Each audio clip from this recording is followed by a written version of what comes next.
तपाईहरुको बीचमा पनि अन्तर्विरोधहरू छन्।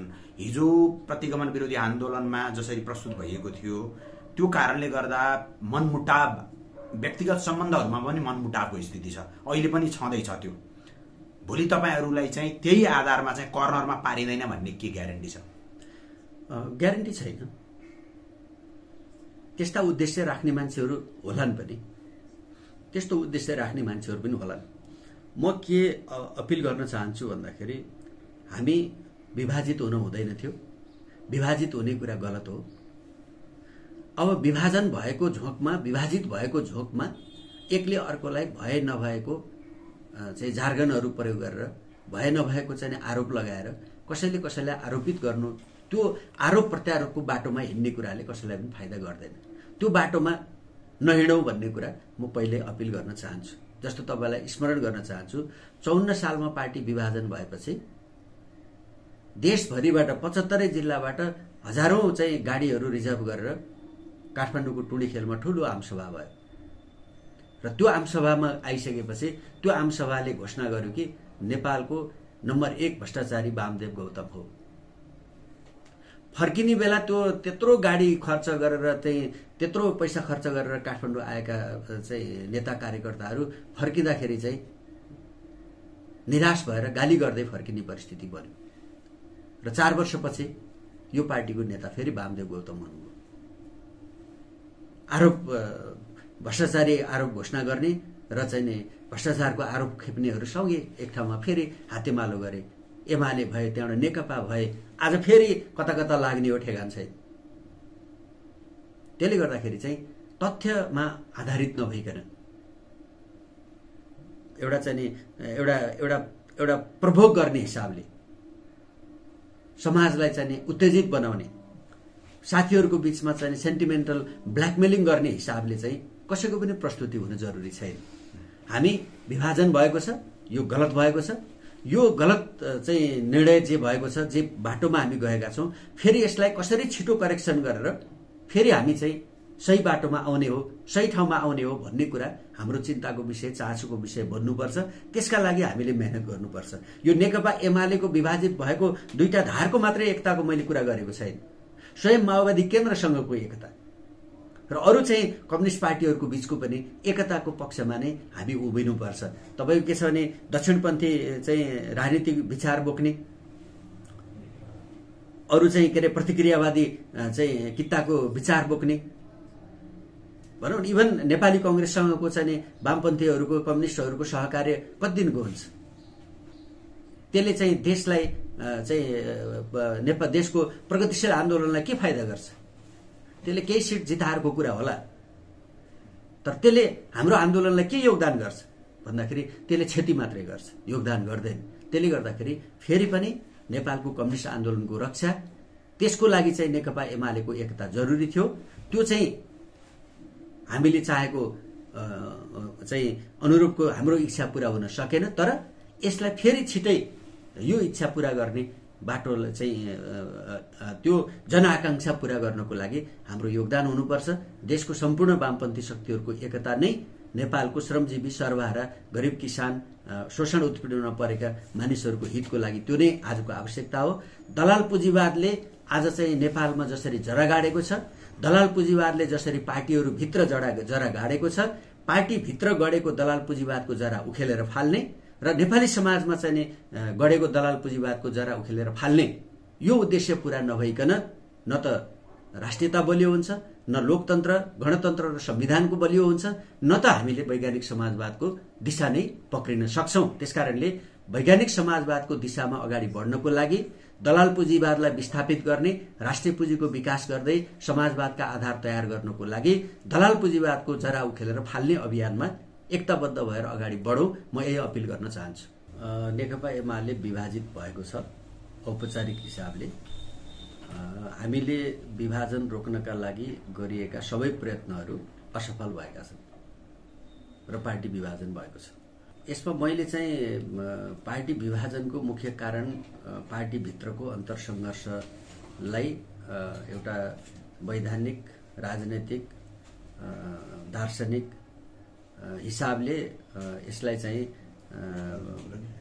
सञ्चालन गर्न नसक्नु अथवा त्यसलाई चाहिँ नि पार्टीको एउटा वैचारिक अथवा त्यसको औपचारिक ठाउँबाट त्यसलाई चाहिँ व्यवस्थित गर्ने विषयमा एउटा उचित ध्यान नपुग्ने कुरा नै मुख्य कुरा हो भन्ने मलाई लाग्छ। तर यति हुँदाहुँदै पनि एउटा संसारमा विरलै हुने घटनाहरूमध्ये एउटा चुनावको माध्यमबाट शान्तिपूर्ण प्रतिस्पर्धाको माध्यमबाट एउटा कम्युनिस्ट पार्टी करिब 2/3 बहुमतको स्थानमा आइपुग्ने कुरा चाहिँ संसारको प्रतिक्रियावादी शक्तिहरूका लागि, साम्राज्यवादी शक्तिहरूका लागि, एउटा दलाल पुँजीवादी प्रवृत्तिका लागि, त्यो चाहिँ राजनीतिक शक्तिका लागि यो अत्यन्त चुनौतीको विषय बनेको थियो। त्यसकारणले स्वाभाविक रूपले उनीहरू चाहिँ यो नेकपा एमाले प्राप्त गरेको सफलतालाई 5 वर्ष टिक्न नदिनका लागि र यसलाई असफल साबित गर्नको लागि उनीहरूले भरमग्दुर प्रयत्न गर्नु, त्यसका लागि अवसर खोज्नु, त्यो परिस्थितिको पर्खाइमा उनीहरू थिए नै। दुर्भाग्य हामीले चाहिँ पार्टीको जुन विचारको प्रधानता हो, पार्टीको जुन विधान अनुसार पार्टीको वैधानिक प्रक्रियाबाट पार्टी चल्नुपर्ने, विधिबाट पार्टी चल्नुपर्ने, संस्थागत प्रक्रियाबाट पार्टी चल्नुपर्ने, सामूहिकताबाट पार्टी चल्नुपर्ने कुरालाई हामीले चाहिँ व्यवस्थित गर्न सकेनौं, जसले गर्दाखेरि हाम्रो घर झगडाभित्र उनीहरूले पनि खेल्ने अवसर पाए भन्ने अर्थमा म बुझ्छु। त्यसले चाहिँ बल पुर्यायो र आज हामी विभाजित भएका छौँ। होइन, पार्टीभित्र चाहिँ समस्या सिर्जना भएपछि खास गरी तपाईँलाई भन्नुपर्दाखेरि फागुन 23 गते अदालतले फैसला गरिसकेपछि हामी सबैको अपेक्षा के थियो भन्दाखेरि 23 गतेको फैसला लगत्तै नेकपा एमाले पुनर्जीवित भयो, अब नेकपा एमालेमा रहेर काम गर्ने हो भन्ने कुरा चाहिँ त्योभन्दा अगाडि चाहिँ अलग अलग धारमा उभिएकाहरू पनि नेकपा एमालेमा रहेर अगाडि बढ्ने कुरा सबैले घोषणा गरेकै थिए। तपाईँलाई स्मरण छ कि माधव कमरेड नेपाल, माधव नेपाल, झलनाथ खनाल लगायतका नेताहरूले 23 गते फैसलापछि 24 गते पेरिस डाँडामा चाहिँ पूर्व माओवादीका नेताहरूसँग हात मिलाएर अब हामी तपाईहरू माओवादी बनाउनुहोस्, हामी एमाले बनाउँछौँ भनेर फर्केको घटना तपाईँले स्मरण नै छ भने त्यो सबै हामी एमालेमा रहेर अब एमालेको विधान अनुसार चल्ने परिस्थिति जब बनेको थियो, विडम्बना 28 गते बेलुका एउटा वक्तव्य सार्वजनिक भयो र त्यो वक्तव्यबाट चाहिँ नेकपा एमालेको बैठक बसेको केन्द्रीय कमिटिको, त्यसले आयोजक कमिटी बनाएको, त्यसले पदाधिकारी खारेज गरेको, विधान संशोधन गरेको एवं रीतिले चाहिँ त्यो निर्णय सार्वजनिक भइसकेपछि त्यसले पार्टीभित्र चाहिँ एउटा जुन 23 को फैसलाले सबै एमालेहरू एक ठाउँमा रहेर अब क्रियाशील हुने उद्देश्यका साथ केन्द्रीय कमिटिको बैठकको प्रतीक्षामा थिए। त्यो निर्णय सार्वजनिक भएपछि त्यसले फेरि सबैलाई पुरानो आफ्नो पोजिसनमा फर्किन बाध्य पार्यो र त्यो अन्तरसङ्घर्षमा पनि हामीले उठाउँदै आएको कुरा के थियो भन्दाखेरि यो अन्तरसङ्घर्ष विभाजनका लागि होइन, यो अन्तरसङ्घर्ष नेकपा एमालेका विरुद्धमा होइन, यो अन्तरसङ्घर्ष नेकपा एमालेलाई विचार प्रधान बनाउनको लागि, नेकपा एमालेलाई विधिसम्मत चल्ने ठाउँमा ल्याइ पुर्याउनको लागि, नेकपा एमालेलाई संस्थागत बनाउनको लागि, नेकपा एमालेलाई सामूहिक नेतृत्वमा चल्ने पार्टीको रूपमा स्थापित गर्नका लागि भन्ने कुरा नै थियो। तर यो बीचमा विकसित भएका अरू घटनाहरूले हामी भित्रको एउटा टिमलाई विभाजन रोज्न बाध्य बनायो, विभाजन रोज्ने परिस्थिति बनायो। अर्को एउटा चाहिँ जो विभाजनको पक्षमा भन्ने होइन भन्ने जुन पंक्ति थियो, त्यो पंक्ति अहिले 10 बुँदे सहमति गरेर एकताबद्ध हुने एउटा परिस्थितिमा हामी आइपुगेका छौँ। जे होस्, एउटा दुःखद घटना भएको छ, नेकपा एमाले विभाजन भएको छ। नेकपा एमालेको एकता कायम राख्नका लागि हामीले गरेको एकताको प्रयत्न असफल भएको छ। तर यसको अर्थ अब कहिले पनि एकता हुँदैन भन्ने कुरा ठान्नु हुँदैन। फेरि एकताबद्ध कम्युनिस्ट पार्टी बनाउनको लागि हामी नयाँ सिराबाट लाग्नुपर्छ। व्यक्तिगत हिसाबले सार्वजनिक रूपमा व्यक्तिलाई किटान गरेर वा चाहिँ कुनै तरिकाले सार्वजनिक रूपले जे बोल्नु भएको छ, म त्यसतर्फ म जान चाहन्न। म के मात्रै भन्न चाहन्छु भने जुन दिन औपचारिक रूपले पार्टी दर्ताको लागि चाहिँ निर्वाचन आयोगमा निवेदन पुग्यो, त्यसको ठिक एक हप्ता अगाडि बसेको केन्द्रीय कमिटिको बैठक, त्यसको अघिल्लो दिन बसेको स्थायी कमिटिको बैठक, त्यसै दिन केन्द्रीय कमिटिको बैठक पछि फेरि त्यही बीचमा चाहिँ वक्तव्य केन्द्रीय कमिटिको वक्तव्य निर्णय सार्वजनिक गर्नुभन्दा पहिला बसेको स्थायी कमिटिको बैठक, यो बैठकको औपचारिक निर्णय चाहिँ विभाजनमा जाने भन्ने थिएन। त्यो बैठकको निर्णय 10 बुँदेलाई टेकेर 10 बुँदेलाई आधार बनाएर एकतामै जानुपर्छ भन्ने त्यसको औपचारिक निर्णय थियो र त्यो बैठकको अध्यक्षता स्वयं माधव कुमार नेपालले गर्नुभएको थियो र अहिले चाहिँ नि अर्को पार्टी निर्माणको अभियानमा लाग्नुभएका सबै नेताहरू त्यो बैठकमा उपस्थित हुनुहुन्थ्यो, सहभागी हुनुहुन्थ्यो। उहाँहरू सहित माधव कमरेडको अध्यक्षतामा बसेको बैठकले गरेको निर्णय हो। अब यो निर्णयलाई ठिक भन्ने हो वा चाहिँ कसैले अन्तर्वार्तामा भन्नुभएको कुरालाई ठिक भन्ने कुरा चाहिँ मैले निर्णयलाई ठिक भन्छु। कारण चाहिँ अब मैले बताउन सक्दिनँ, तर म यति भन्न सक्छु कि केन्द्रीय कमिटीको निर्णय विभाजन थिएन। केन्द्रीय कमिटीको बैठक पछि पनि हामीले यो पार्टी दर्ता गर्ने दिन बिहान त्योभन्दा अघिल्लो दिन समेत हामी लगभग 36-37 जना सेन्ट्रल कमिटीका सदस्यहरू, पार्लियामेन्टका सदस्यहरूले स्वयं माधव कमरेडलाई बोलाएर हामीले सामूहिक रूपले भनेका थियौँ कि तपाईले विष पिएर पनि पार्टी विभाजन रोक्नुपर्छ, यो एकता प्रक्रियामा सामेल हुनुपर्छ, किनकि यो चाहिँ 10 बुँदे सहमति माधव कमरेडको सहमतिमा तयार भएको, सहमतिमा हस्ताक्षर भएको डकुमेन्ट हो होइन। अहिले चाहिँ व्यक्तिगत रूपले आफूलाई मन परेन, त्यसकारणले आफूले गरेको काम विभाजन सही हो भन्ने, विभाजन गर्ने कुरा नै उपयुक्त कुरा थियो भन्ने कुरा पुष्टि गर्ने उद्देश्यले केही शब्दहरू, केही जार्गनहरू प्रयोग गर्ने कुरा एउटा पक्ष होला। म त्यसलाई टिप्पणी गर्न चाहन्न। तर हामी किन एकताको पक्षमा खडा भयौँ भन्दाखेरि नेपालमा कम्युनिस्टहरूमाथि विगत लामो समयदेखिको लागेको एउटा गम्भीर आरोप थियो। त्यो आरोप के थियो त भन्दाखेरि कम्युनिस्टहरू फुट्न जान्दैछन्, मिल्न जान्दैनन्, कम्युनिस्टहरू विभाजित हुन सिपालु छन्, एकता हुन सक्दैनन्, मिलेर बस्न सक्दैनन् भन्ने हामीमाथि ठूलो आरोप थियो। जब नेकपा एमाले र माओवादी केन्द्रको बीचमा एकता भयो, सिङ्गो देशले एउटा चाहिँ खुसी व्यक्त गरेर भन्यो कि नेपालका कम्युनिस्टहरू विभाजित भएर बस्नु मात्रै होइन, एकताबद्ध भएर बस्न पनि सक्छन् भन्ने एउटा सकारात्मक सन्देश गएको थियो। हामीले चाहिँ त्यसैका आधारमा हामीले साझा घोषणापत्र बनायौँ, हामीले साझा उम्मेदवार बनायौँ, हामी चुनाव जितेर आयौँ। तर चुनाव जितिसकेपछि 2/3 बहुमत करिब प्राप्त गरिसकेपछि हामीले त्यो जनताले हामीलाई दिएको विश्वासलाई बचाउन सकेनौँ, विश्वासलाई हामीले चाहिँ थप विश्वासमा बदल्न सकेनौँ। त्यो हाम्रो कमजोरी पाटो हो। त्यसैले गर्दाखेरि यसको अर्थ चाहिँ के छ भन्दाखेरि एकता गर्नु गलत थियो, एकताबद्ध हुनु गलत हो कि मार्थ होइन। त्यसैले हामी के अभियानमा थियौँ भन्दाखेरि अहिले नेकपा एमाले भित्रको अन्तरसङ्घर्षलाई विभाजनमा हुन जान नदिने, एकताबद्ध गर्ने, नेकपा एमालेको एकता कायम राखिसकेपछि अबको निर्वाचनको प्रक्रियामा पुग्नुभन्दा पहिला फेरि पुनः माओवादी केन्द्रसँग एकता गर्ने ठाउँमा लैजानुपर्छ। एकताको लागि अरू 2-4 वर्ष समय लाग्यो भने पनि हामी चुनावमा सहकार्य गरेर जाने परिस्थिति बनाउनुपर्छ भन्ने चाहिँ दृष्टिकोण हाम्रो तपाईले संकेत गर्नुभएको हामी एकतामा लाग्नेहरूको चाहिँ उद्देश्य त्यो थियो। के त्यो उद्देश्य गलत हो? म भन्न चाहन्छु त्यो उद्देश्य फेरि पनि गलत होइन र त्यो दिशामै हामीले चाहिँ जान जरुरी छ।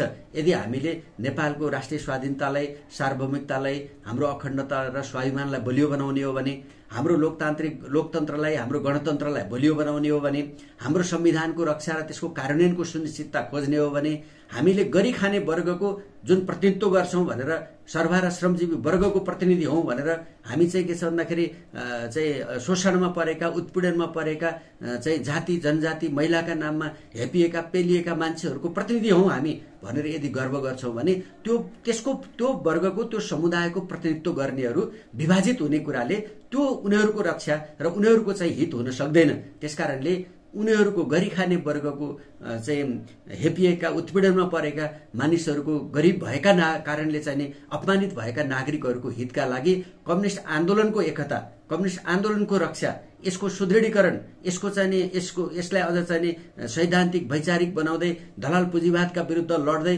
समाजवाद हासिल गर्ने दिशातर्फ चाहिँ अगाडि बढेको पार्टी निर्माण गर्ने कुराले मात्रै त्यो उद्देश्य पूरा हुन सक्छ।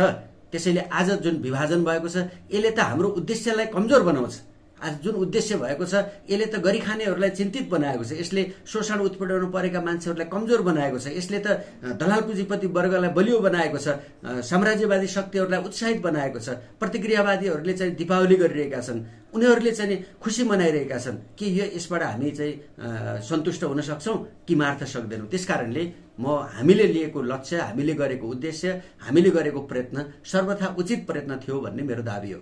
मैले अघि पनि भने चाहिँ फागुन 28 गते नेकपा एमालेको आन्तरिक जीवनमा जुन घटना भयो त्यो गलत भयो, त्यसबाट करेक्सन भएर 2075 जेठ 2 को ठाउँमा फर्किनुपर्छ भन्ने कुरा हामीले उठाएको हो। यो कुरामा आज सहमति भएको छ, 10 बुँदेले त्यसलाई ग्यारेन्टी गरेको छ, नम्बर 1। त्यसकारणले यसमा हामीले चाहिँ यो के त हामीले चाहिँ त्यो 2075 जेठ 2 मा फर्किनुपर्छ भनेर उठाएको मागै गलत हो भन्ने हो भने तपाईले भनेको आरोपतिर सत्यता भेटिन सक्ला। 1। दोस्रो, हामीले चाहिँ प्रतिनिधि सभाको विघटन चाहिँ असंवैधानिक भयो, गलत भयो भनेर आयौं। त्यसलाई दुवैवटा विघटनलाई सर्वोच्च अदालतले यो संवैधानिक छैन भनेर करेक्सन भइसक्यो। त्यो त करेक्सन भइसक्यो। तर त्यसले गर्दा दोस्रो कुरा चाहिँ के छ भने त्यो चाहिँ कुरा र सबैले दुईटै पक्षले संविधानको फैसला मान्छु भनेर त्यसको कार्यान्वयनमा गइसक्यो।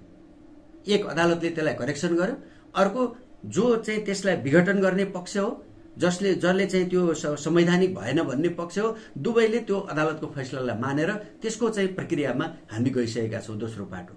तेस्रो पाटो चाहिँ हामीले चाहिँ नि जुन के अरे तपाईको चाहिँ आज चाहिँ माधव कुमार नेपालले केन्द्रीय कमिटिको तर्फबाट जुन 6 बुँदे एकताको प्रस्तावको रूपमा हामीले उहाँले हस्ताक्षर गरेर चाहिँ पार्टी अध्यक्षलाई पठाउनु भएको थियो, त्यो 6 बुँदे प्रस्ताव चाहिँ 10 बुँदे मार्फत त्यसको ग्यारेन्टी भएको छ। भनेपछि हामीले जे माग राख्यौं, जे कुरा हामीले संवैधानिक कानूनी रूपले उठायौं, संवैधानिक र कानूनी रूपले उठाएको कुरा पनि सर्वोच्चबाट हल भयो।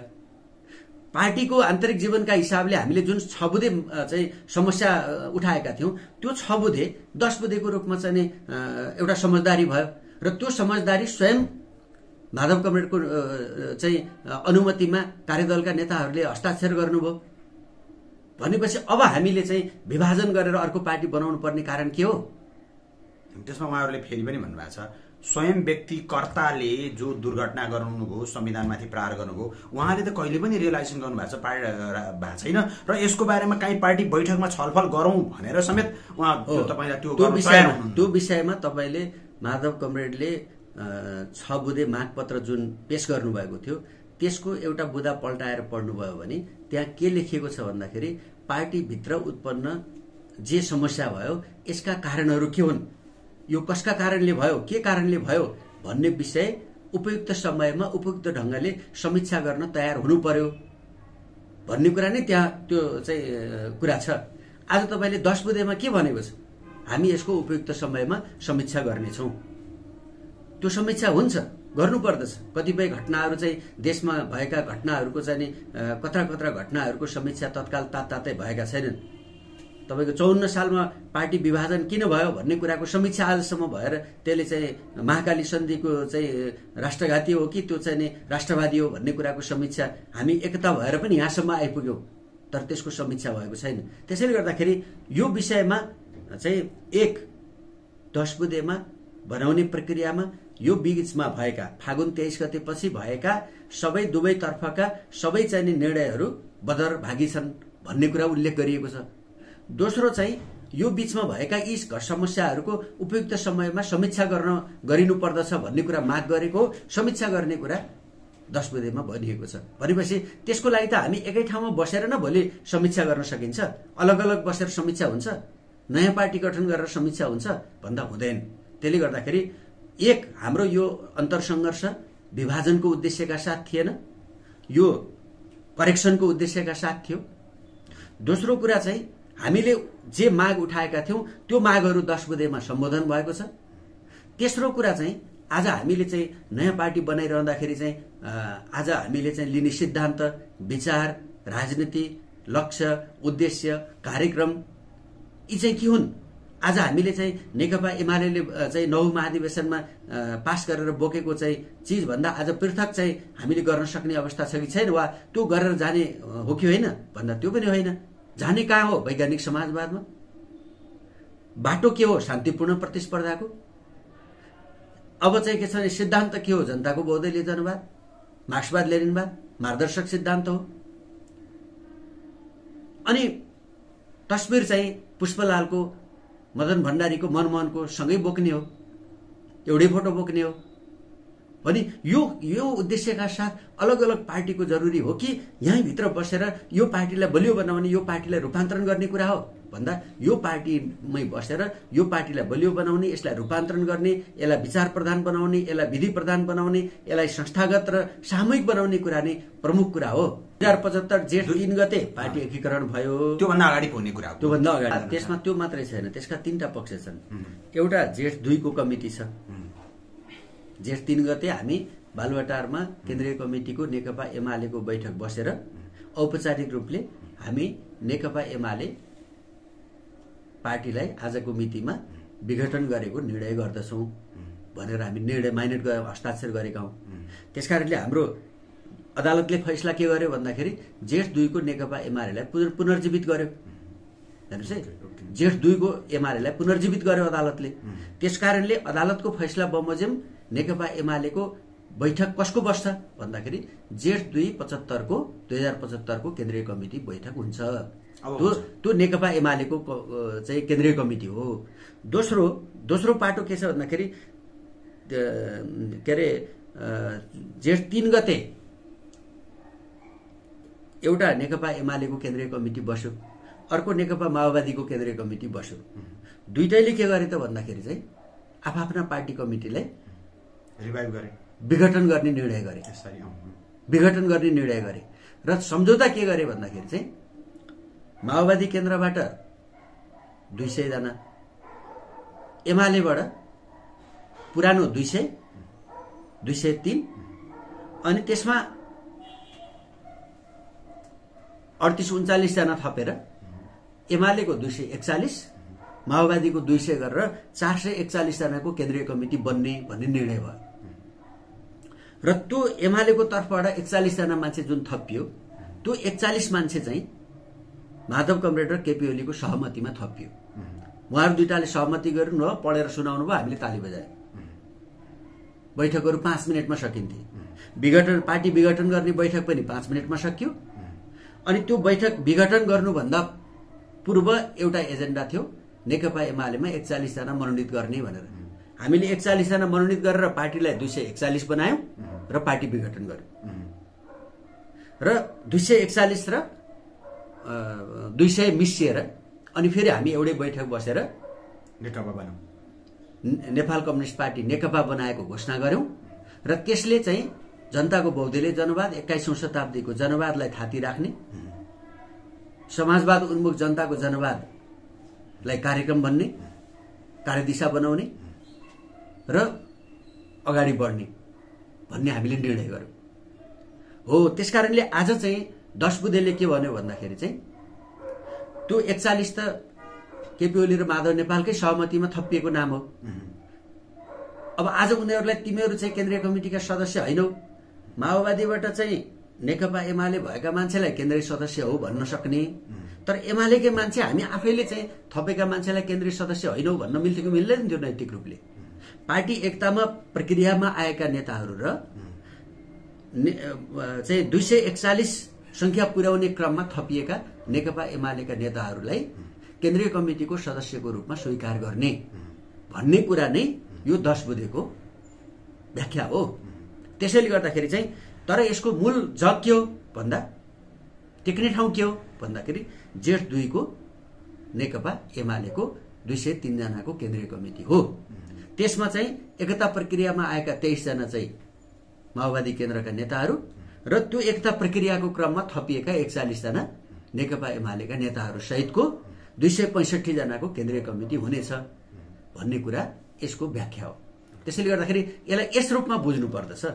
यस रूपमा हामीले चाहिँ अर्को पार्टीको नेतालाई नाउ, आएका मान्छेलाई फर्केर जाऊ।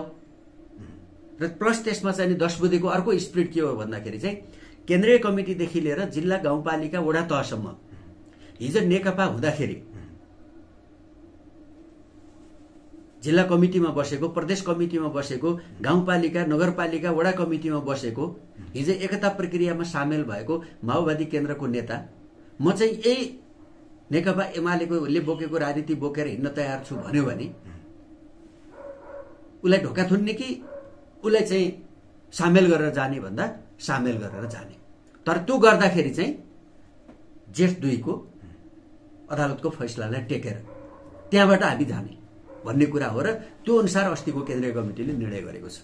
अब करिब अन्तिममा एउटा प्रश्न, पार्टी फुटिरहँदाखेरि, पार्टी फुटेको घोषणा भइरहँदाखेरि तपाईहरू विरोध नै जस्तो एउटा तपाईलाई फ्र्याक्सन छ, वैचारिक फ्र्याक्सनहरू छन् पार्टीभित्र, तपाईहरूको बीचमा पनि अन्तर्विरोधहरू छन्। हिजो प्रतिगमन विरोधी आन्दोलनमा जसरी प्रस्तुत भइएको थियो त्यो कारणले गर्दा मनमुटाव, व्यक्तिगत सम्बन्धहरूमा पनि मनमुटावको स्थिति छ, अहिले पनि छँदैछ। त्यो भोलि तपाईहरूलाई चाहिँ त्यही आधारमा चाहिँ कर्नरमा पारिँदैन भन्ने के ग्यारेन्टी छ? ग्यारेन्टी छैन। त्यस्ता उद्देश्य राख्ने मान्छेहरू होलान् पनि, त्यस्तो उद्देश्य राख्ने मान्छेहरू पनि होलान्। म के अपिल गर्न चाहन्छु भन्दाखेरि हामी विभाजित हुन हुँदैन थियो, विभाजित हुने कुरा गलत हो। अब विभाजन भएको झोकमा, विभाजित भएको झोकमा एकले अर्कोलाई भए नभएको चाहिँ जार्गनहरू प्रयोग गरेर, भए नभएको चाहिँ आरोप लगाएर कसैले कसैलाई आरोपित गर्नु, त्यो आरोप प्रत्यारोपको बाटोमा हिँड्ने कुराले कसैलाई पनि फाइदा गर्दैन। त्यो बाटोमा नहिँडौँ भन्ने कुरा म पहिले अपिल गर्न चाहन्छु। जस्तो तपाईलाई स्मरण गर्न चाहन्छु, 54 सालमा पार्टी विभाजन भएपछि देशभरिबाट 75 जिल्लाबाट हजारौं चाहिँ गाडीहरू रिजर्भ गरेर काठमाडौँको टुँडीखेलमा ठूलो आमसभा भयो र त्यो आमसभामा आइसकेपछि त्यो आमसभाले घोषणा गर्यो कि नेपालको नम्बर 1 भ्रष्टाचारी वामदेव गौतम हो। फर्किने बेला त्यो त्यत्रो गाडी खर्च गरेर चाहिँ त्यत्रो पैसा खर्च गरेर काठमाडौँ आएका चाहिँ नेता कार्यकर्ताहरू फर्किँदाखेरि चाहिँ निराश भएर गाली गर्दै फर्किने परिस्थिति बन्यो र 4 वर्षपछि यो पार्टीको नेता फेरि वामदेव गौतम हुनुभयो। आरोप भ्रष्टाचारी आरोप घोषणा गर्ने र चाहिँ नि भ्रष्टाचारको आरोप खेप्नेहरू सँगै एक ठाउँमा फेरि हातेमालो गरे। एमाले भए, त्यहाँबाट नेकपा भए, आज फेरि कता कता लाग्ने हो ठेगान छैन। त्यसले गर्दाखेरि चाहिँ तथ्यमा आधारित नभइकन एउटा चाहिँ नि एउटा प्रभोग गर्ने हिसाबले समाजलाई चाहिँ नि उत्तेजित बनाउने, साथीहरूको बीचमा चाहिँ सेन्टिमेन्टल ब्ल्याकमेलिङ गर्ने हिसाबले चाहिँ कसैको पनि प्रस्तुति हुन जरुरी छैन। हामी विभाजन भएको छ, यो गलत भएको छ, यो गलत चाहिँ निर्णय जे भएको छ, जे बाटोमा हामी गएका छौं, फेरि यसलाई कसरी छिटो करेक्सन गरेर फेरि हामी चाहिँ सही बाटोमा आउने हो, सही ठाउँमा आउने हो भन्ने कुरा हाम्रो चिन्ताको विषय, चासोको विषय बन्नुपर्छ। त्यसका लागि हामीले मेहनत गर्नुपर्छ। यो नेकपा एमालेको विभाजित भएको दुईटा धारको मात्रै एकताको मैले कुरा गरेको छैन, स्वयं माओवादी केन्द्रसँगको एकता र अरू चाहिँ कम्युनिस्ट पार्टीहरूको बीचको पनि एकताको पक्षमा नै हामी उभिनुपर्छ। तपाईको के छ भने दक्षिणपन्थी चाहिँ राजनीतिक विचार बोक्ने, अरू चाहिँ के अरे प्रतिक्रियावादी चाहिँ कित्ताको विचार बोक्ने, भनौँ इभन नेपाली कांग्रेससँगको चाहिँ वामपन्थीहरूको, कम्युनिस्टहरूको सहकार्य कति दिनको हुन्छ? त्यसले चाहिँ देशलाई चाहिँ नेपाल देशको प्रगतिशील आन्दोलनलाई के फाइदा गर्छ? त्यसले केही सिट जिताहरूको कुरा होला, तर त्यसले हाम्रो आन्दोलनलाई के योगदान गर्छ भन्दाखेरि त्यसले क्षति मात्रै गर्छ, योगदान गर्दैन। त्यसले गर्दाखेरि फेरि पनि नेपालको कम्युनिस्ट आन्दोलनको रक्षा, त्यसको लागि चाहिँ नेकपा एमालेको एकता जरुरी थियो। त्यो चाहिँ हामीले चाहेको चाहिँ अनुरूपको हाम्रो इच्छा पूरा हुन सकेन, तर यसलाई फेरि छिटै यो इच्छा पूरा गर्ने बाटो चाहिँ त्यो जनआकांक्षा पूरा गर्नको लागि हाम्रो योगदान हुनुपर्छ। देशको सम्पूर्ण वामपन्थी शक्तिहरूको एकता नै नेपालको श्रमजीवी, सर्वहारा, गरिब किसान, शोषण उत्पीडनमा परेका मानिसहरूको हितको लागि त्यो नै आजको आवश्यकता हो। दलाल पुँजीवादले आज चाहिँ नेपालमा जसरी जरा गाडेको छ, दलाल पुँजीवादले जसरी पार्टीहरू भित्र जरा गाडेको छ, पार्टी भित्र गडेको दलाल पुँजीवादको जरा उखेलेर फाल्ने र नेपाली समाजमा चाहिँ गडेको दलाल पुँजीवादको जरा उखेलेर फाल्ने, यो उद्देश्य पूरा नभइकन न त राष्ट्रियता बलियो हुन्छ, न लोकतन्त्र, गणतन्त्र र संविधानको बलियो हुन्छ, न त हामीले वैज्ञानिक समाजवादको दिशा नै पक्रिन सक्छौं। त्यसकारणले वैज्ञानिक समाजवादको दिशामा अगाडि बढ्नको लागि दलाल पुँजीवादलाई विस्थापित गर्ने, राष्ट्रिय पुँजीको विकास गर्दै समाजवादका आधार तयार गर्नको लागि दलाल पुँजीवादको जरा उखेलेर फाल्ने अभियानमा एकताबद्ध भएर अगाडि बढौं, म यही अपिल गर्न चाहन्छु।